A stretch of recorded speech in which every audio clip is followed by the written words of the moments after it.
Caroline travaille depuis 10 ans au centre pénitentiaire de Varennes-le-Grand.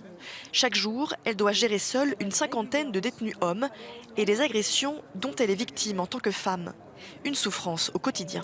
Face à une agression, face à un homme, personne détenue masculine, nous les femmes, ça va être tout ce qui est proposition, suggestion, agression dite sexuelle, les attouchements, voilà, les personnes qui vont essayer de nous toucher ou de nous faire des propositions. Vous venez dans ma cellule ou vous pouvez pas venir me faire un câlin.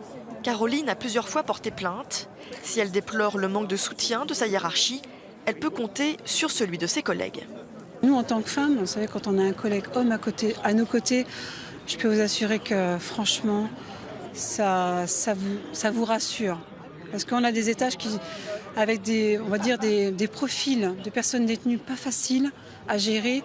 Et le problème, c'est qu'on aimerait aussi que de temps en temps, ce soit nos officiers, notre hiérarchie qui viennent nous poser cette question-là, qui viennent au moins se donner la peine de monter un peu en détention et puis nous demander comment on va, tout simplement.